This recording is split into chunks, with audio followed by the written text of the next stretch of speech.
I want to start off by saying this film is dedicated to Darnell Bolton, aka Wardell Poochie Faust. This film is also dedicated to Brother Muzon. This film is dedicated to Amir Muhammad. This film is dedicated to DJ Quick. And last but not least, this film is dedicated to Orlando Anderson, Suge Knight, and the Notorious B.I.G. We commence.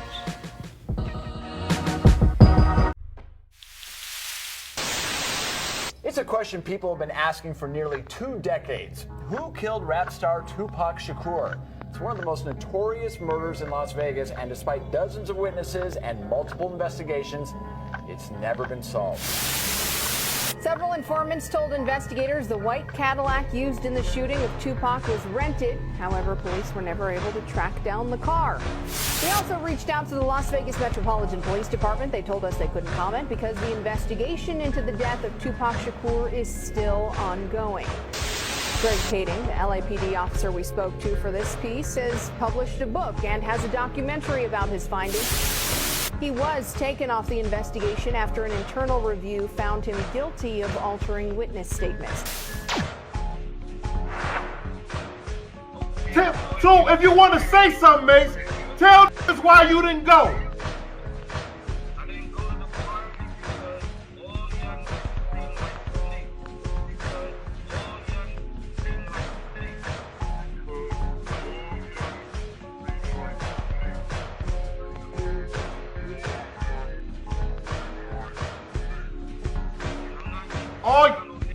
So Mace, who told you, Mace, didn't I tell you, listen to him, Mace, did I tell, let's keep it 100.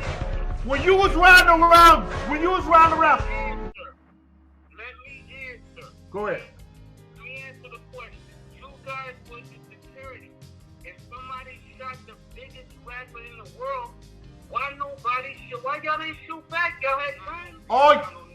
So Mace, who told you, Mace, didn't I tell you, listen to him, Mace, did I tell, let's keep it 100.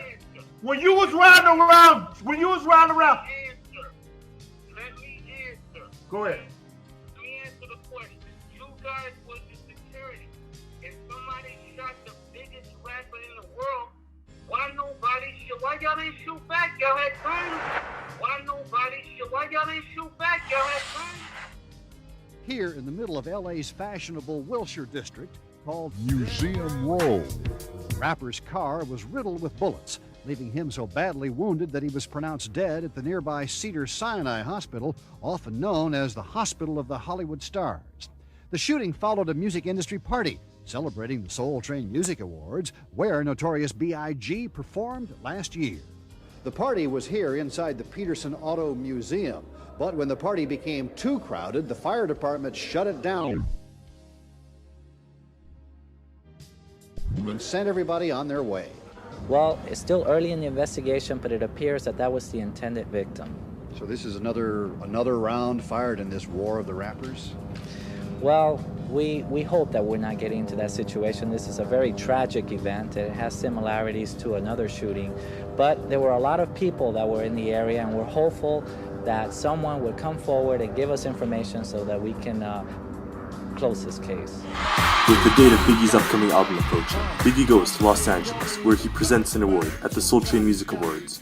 The after-party, hosted by Vibe magazine, is at the Peterson Automotive Museum.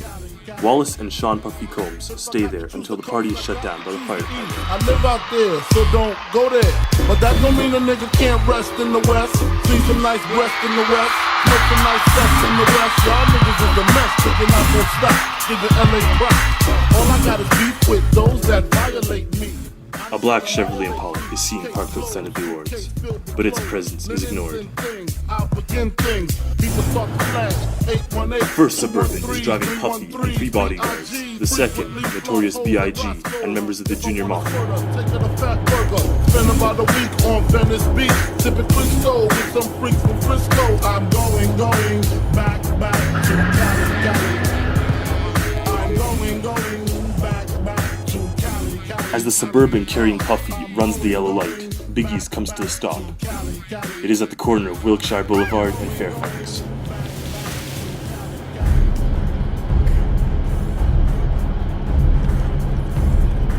At approximately 12:45, a man in a blue suit, believed to be associated with the Fruits of Islam, pulls up next to Biggie.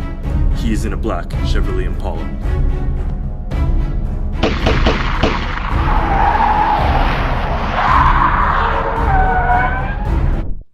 Allegedly, after speeding the first speed light, Gene Deal and the other alleged security guard was able to hear several gunshots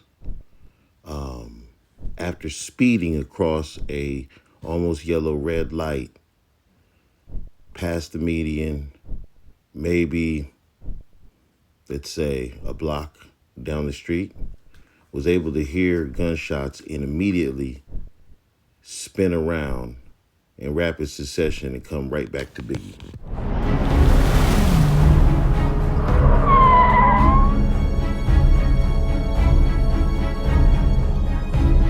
The first Suburban turns around after hearing the shots and parks directly in front of Biggie's vehicle.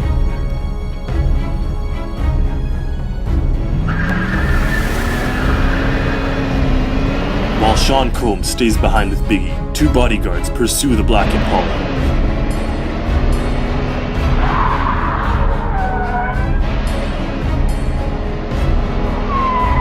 Due to the programming of that specific model Suburban, the engine is temporarily cut power if speeds exceed 98 miles per hour.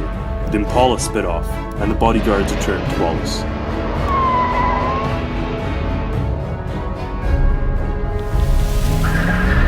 Wallace's entourage then immediately rushed him to Cedars-Sinai Medical Center.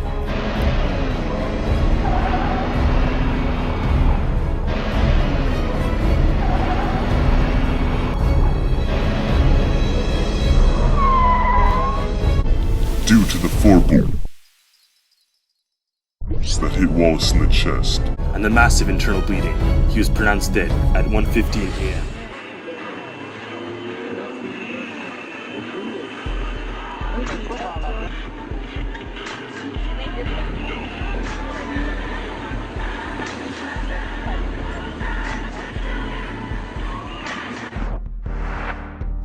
Now let's pause this shit and enlarge the screen for a closer look. As you can see on the split screen image, I got Puffy, wide-eyed looking ass right next to the actual camcorder footage, and you can see that that's actually him in the front seat of this green Suburban with gray paint in 2 sections on the bottom panel of the floorboard of the Suburban truck. Now,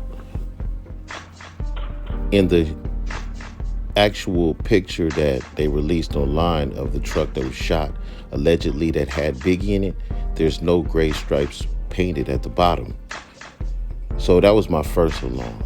And when you watch all of the entire camcorder footage, you can see that the vehicle that was shot and parked on the side right there was dark green, just like this one that we're looking at, and had 2 painted gray stripes on the bottom. Now, I read 2 different reports. I read one report that said there was 3 Suburbans. Now, in the camcorder footage, you only can see 2. You see the first military-looking type vehicle, and then you see the second regular Suburban. But there's never a Suburban that's green shown with no gray stripes at the bottom. And as a matter of fact, in the other sketch, it said that the Suburban was white. Now, you look right here, you see Biggie and Gene Deal next to each other with the number 4. And that's where they confused everybody with that number 4. Because when you see the person who gets in the backseat with Puff, they have a number 4 on their arm. However, you see that shiny shit right there? That's Biggs Versace glasses with the gold framing on the side. Why would Gene Deal have on glasses with gold framing on the side when you can see him here, right here in this picture with a hat low to the face and no glasses on whatsoever? But Biggie has on those dark Versace shades. They're both wearing black shirts, which means that it's easy to switch up. You see, the first truck that they show in this camcorder footage is this black military looking truck with the police headlights on the front.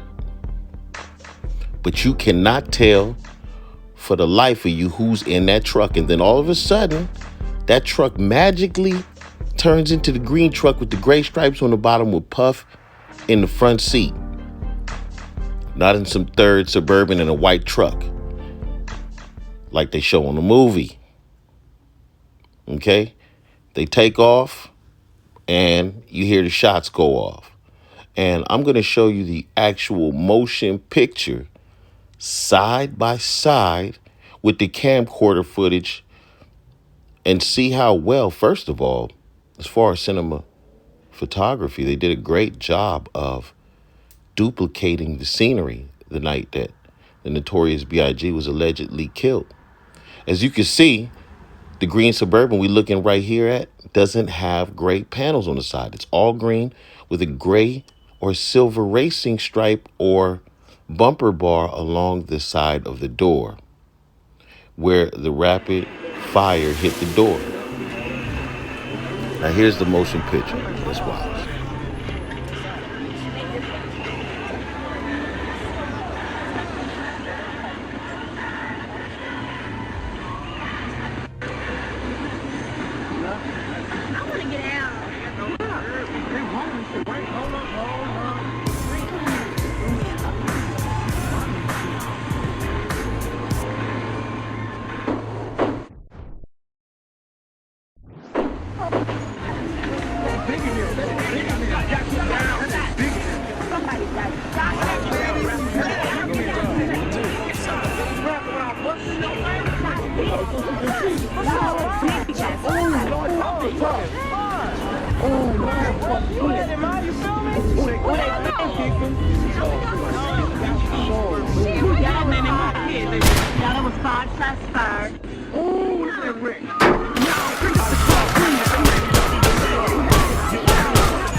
Drive, man, drive.